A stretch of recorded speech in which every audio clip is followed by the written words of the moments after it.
Can we get you to clap? Just to see Ready? the sound. Yeah. Yeah, I'm ready to go. Oh yeah. Yeah. Okay, sound. All right. So we go back first of all when you were like growing up and that, when you were younger.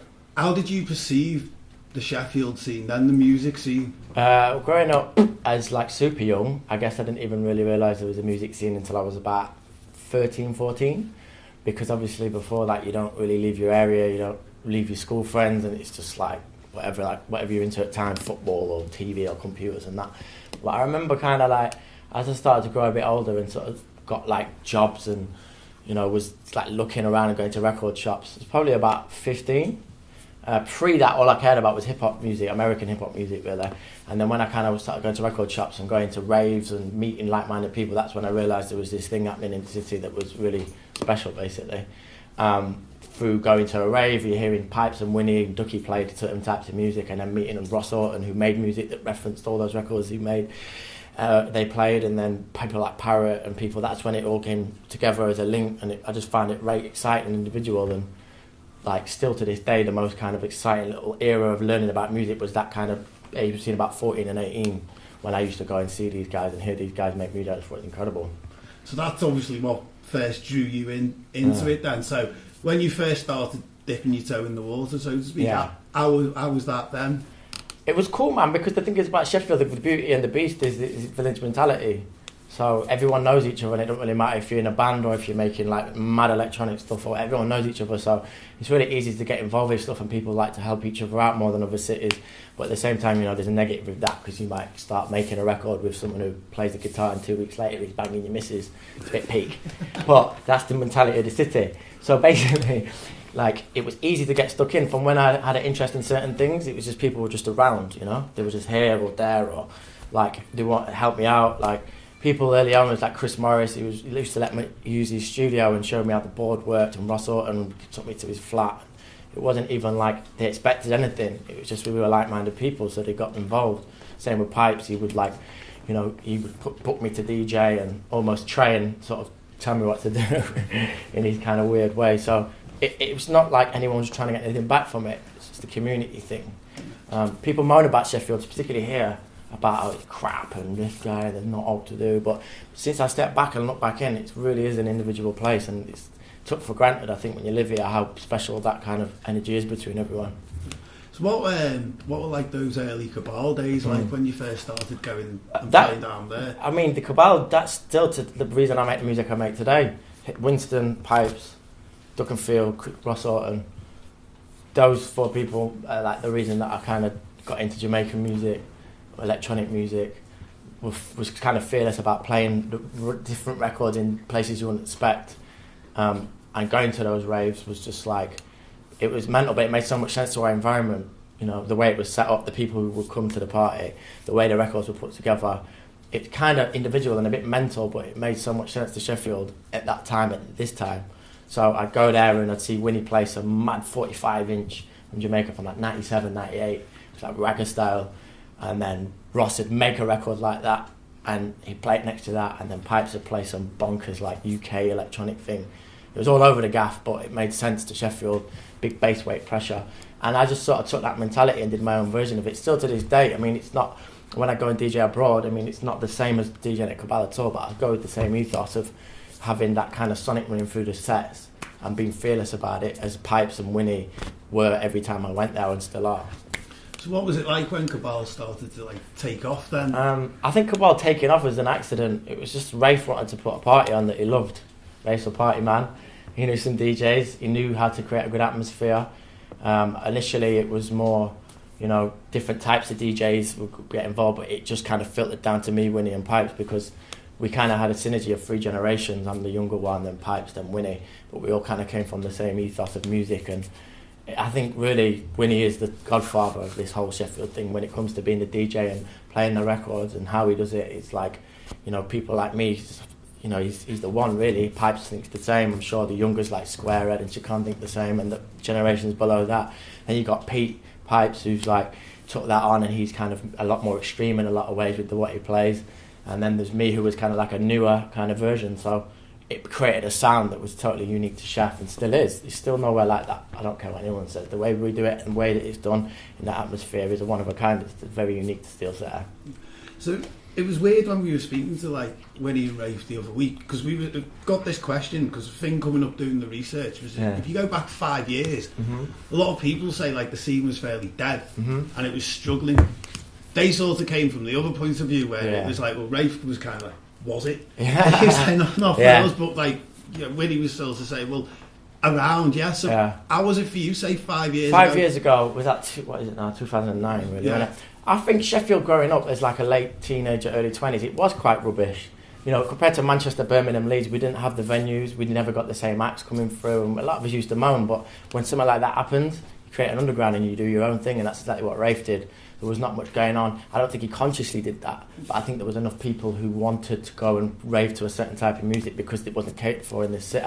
I think that's quite a common thing in Sheffield's history as well, in terms of like making music and venues and raves. It's like there's not a great deal to do compared to other cities, so we DIY it, and that's how you get your own sound, and that's how you get nightclubs like Kabal and producers like Ross or whatever, because it's just like we do our own thing and it's insolent, and people moan about it, and I would be the first one when I was 17 and there was nowhere to go, but at the same time ultimately actually create something from the root, and that's what Kabal's done really. So when did you think things started to change for the better then? When did you notice that shift? I guess, I don't know, like since I've moved away from Sheffield, looking at it from an outside perspective, just through like Twitter and Facebook and whatever, it just seems very healthy. Like there's a load of nights here, there's loads of people coming through to play. There's loads of young kids, I have no idea who they are, what they do, kind of taking that kind of Sheffield attitude and doing it their way. And it's very good. There's like, every time I come back, there's a lot happening. And there's a lot of new venues and bars and opportunities for people to put on raves. There's like the smaller bits and more underground bits out of town, like your Hope Works and all that, that kind of were never really existed when I was growing up. I think it's right good at the minute from what I can see. I'm not half as involved as I used to be, but looking at it from an outside, I think it's really good, and the options and the spaces and the people doing it is better than I've ever seen. So, I mean, you touched on this a little bit ago, but do you think like that sense of community you mentioned, do you think that's an important part for the city's success? I think the community thing is definitely part of its success, but the Sheffield mentality and humbleness of like not showing off or shouting about it is also its detriment, because there's so much beautiful things that have happened here musically that no one knows about. The records that aren't sold, that if people would hear, it would lose their mind. There's studios and artists, because here if you show off or if you give it the big one, you're considered a bit of a knobhead, and that's the reality. And I'm the first one to kind of take that ethos on when I go around the world and see people giving it the big one. I just think, shut up. Whereas in Sheff, that's kind of where I learned it from, really. So that kind of community, we're a crew, we don't really say out about it. It's beautiful, but it's detriment as well, because if you think about Manchester, Birmingham, London, realistically, we haven't got the same kind of shrine as them from our history of music. And there's no reason not, because if you look at the catalogue and what we've done, we have done as much, or if not more, and in my opinion, we have done much more progressive music than a lot of other places. So how do you think it's the city's perceived from those outside looking in then? I think a lot of people don't know about Sheffield and what it's done and its underground and its ethos, but I think if you're really like sort of like into music and headsy about it, people know. Like I know people in Sheffield really know a lot. Sorry, I know people in London who know a bit more about music in general, and they can reference people up here, and there's a very select few that really know, and when they know and appreciate it, they find it as special as anyone. But a lot of people don't think of Sheffield for much music stuff apart from the bigger bands that broke with the bigger profiles, or there's nothing really like as an electronic thing, and which is mad really, because you had Niche and Warp and all that, but I don't really feel like people like kind of twig it to that. But then again, people from the south of England, they're not always as bothered as us up here who are so proud of what's around us, So like, I mean, you've obviously brought people to the city yourself. So like, what has their reaction been to it when you've brought them? Everyone loves Sheff, I'm telling you. Even if like I don't even have nothing to do with it, I'll speak to a fellow DJ artist, or not even that, just a friend who's come here, and they love it. They really like the attitude, they like the warmth, they like the parties, they like reaction in the parties. People, I never hear anyone say, "Oh, I went to Sheffield and it was dead," or everyone likes it. And it's weird, because living here and growing up here, you just kind of just get on with it. But as I've gone away and I've come back, every time I come back, I just absolutely love it. Kind of think it's like that for a lot of people. Do you think Do you think they're surprised by when they come to the city just how vibrant it is? I think if you play the right party in with the right people, you'd definitely be shocked about how good and how good it is. And I think it's that same old thing though, where we don't really shout about it as much as other places. So what you won't necessarily know, you know. So at the moment, I mean, obviously you're looking outside in. Mm-hmm. There's a lot of nights going on now in the city. They have sprung up. It is really healthy. I mean, I know that myself from coming outside. Do you think that can only be a good thing then? Well, I think it's just the burst and the kind of explosion of more clubs and club life and nights and promoters. It's happening everywhere right now because dance music is popular. You know, if you look at the top 10 at the minute, you've got Duke Dumont at number 1 and Route 94 at number 2. That's bonkers because realistically, those records there aren't that different really from what might be played in a super underground club. So the whole country has kind of, you know, risen a sort of dance music kind of, not resurgence, but it's popular again. So I think Sheffield, like any other city, is perceived to have more electronic nights than ever before because it's popular demand, people do whatever. I think ultimately that's not a good or a bad thing, it is what it is, but you know, the people that do it because they've been into it and that's what they do regardless will always be about, whereas the things that pop up because of popularism will just go up and down and bound. And I think the beauty of Sheffield isn't the bigger clubs and the bigger nights, it's the underground, the people making the music, and that'll be there regardless of how popular dance music is. Do you think when there is a surge in, as you say, popularism in something, it does force the underground to like readdress itself in its own way and come back with something else? Yeah, definitely. I feel like that myself at the moment. I mean, there's so much boring dance music because there's so much. It kind of encouraged me to be a bit more interesting again, rather than just rolling out what people expect. And I think, so it's kind of a positive for me. There's two ways you can go about it, something like that. You can get involved and try and make a load of cash and do loads of touring, or you can go, actually, I'm going to do the opposite and make more noise in a different area. So it's the same here in the city, I should imagine. Hold it there. Okay, and can you clap again? Alright, yeah, carry on. So when you took your sound out there, I mean, when people found out you were from Sheffield and that, what kind of reaction did that show? Well, it's weird because Sheffield, like I said, when I was growing up, there was hardly anywhere to go or play, so it was basically Kabal is the only place I could do what I wanted to do purely, like 100% pure, like not worry about it, and just play that record that I believed was brilliant and creating a reaction that was great, basically. So when I was like getting asked to go Europe and America and Asia or whatever, I was like, well, people don't even like it in Sheffield really, unless you go to Kabal or you go to the Israel. So why are they going to understand it in like, you know, Hamburg or whatever? So I was kind of nervous about that, but it was mad actually because I think I stuck it out because of how I played music and where I came from and stuff.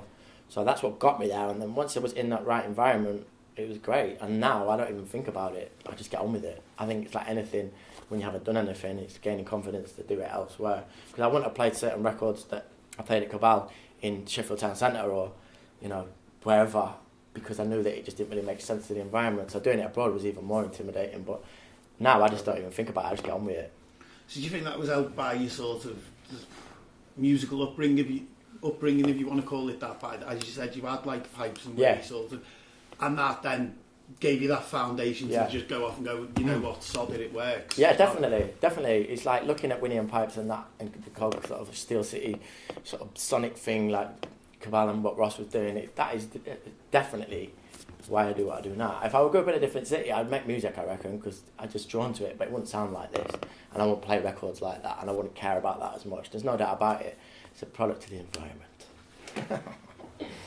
So, like, looking at the scene now, what do you think it looks like? I mean, it may be harder for you to say this, but what do you think it looks like moving forward then?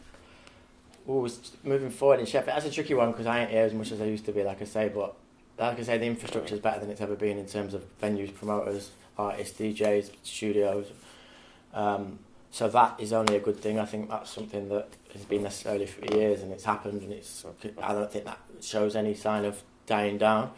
And hopefully thus far it'll give a good platform for people to do what they want to do here, rather than when I was a teenager just being kind of fed up. But at the same time, you know, being fed up, you create music and you create raves, so we'll see. Having been away then, and then coming back, is there anything like you've seen elsewhere that you think this city could do with to move around? Not really, you know, not now. I would have said a few years ago, I would have definitely said that, but not now, not at all. I think there's a venue to suit every type of thing, whether it be going to see Drake at O2 or going to see Theo Parrish at Hopeworks or whatever. It's like everything now, where once upon a time it didn't. So apart from that, I mean, people are making great music and there's outlets fit to do it. I don't think City needs a great deal more than that, really. There's, you know, infrastructure in terms of like management and all that nonsense kind of exists here, so there's no reason why it's not as on a par with other cities right now. Yeah, so just to sort of end on then, what hopes would you have for it then? Hopes for Sheffield? I just hope that the younger generation keep the ethos that people like Winston have created, and I think they will, because there's a lot of youngers that come to the Kabal raves or whatever that are super young that I've never seen, and they get as excited as I did when I was 18.